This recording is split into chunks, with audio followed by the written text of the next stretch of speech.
యేసుక్రీస్తు నామములో వందనాలు తెలియజేస్తున్నాను.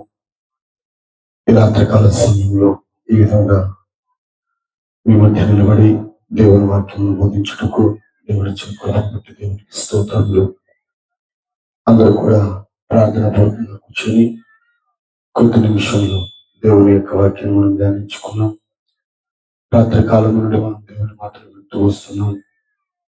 పాపము చేయి ప్రతివాడు పాపమునకు దాసుడు అని దేవుని దాసులు నిన్నటి రాత్రి ఈ రాత్రి కాలము కూడా తన యొక్క ఆలోచన, తన చిత్తము, తన ఉద్దేశాన్ని దేవుడు మనకు తెలియజేస్తుండగా, ఎందుకంటే మనం దాసులుగా ఉండడానికి దేవుడు సృష్టించలేదు.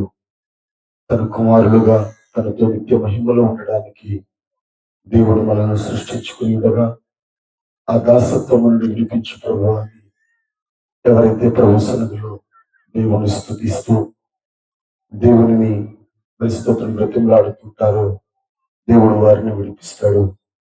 దేనికి స్తోత్రం కలుగునుగాక. బైబిల్ గ్రంథంలో మనం చూసినట్లయితే దేవుడు తన ప్రేమించిన ప్రజలు ఐగుప్తుకి దాసులుగా ఉన్నారు.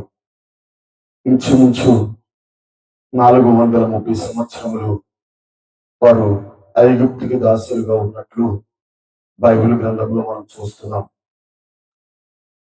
ఐగుప్తుకి వారు దాసులు అవడానికి గల కారణం ఏమిటి అని మనం ఆలోచిస్తే, ఆది కాండము 15వ అధ్యాయములో మనం గమనించవచ్చు.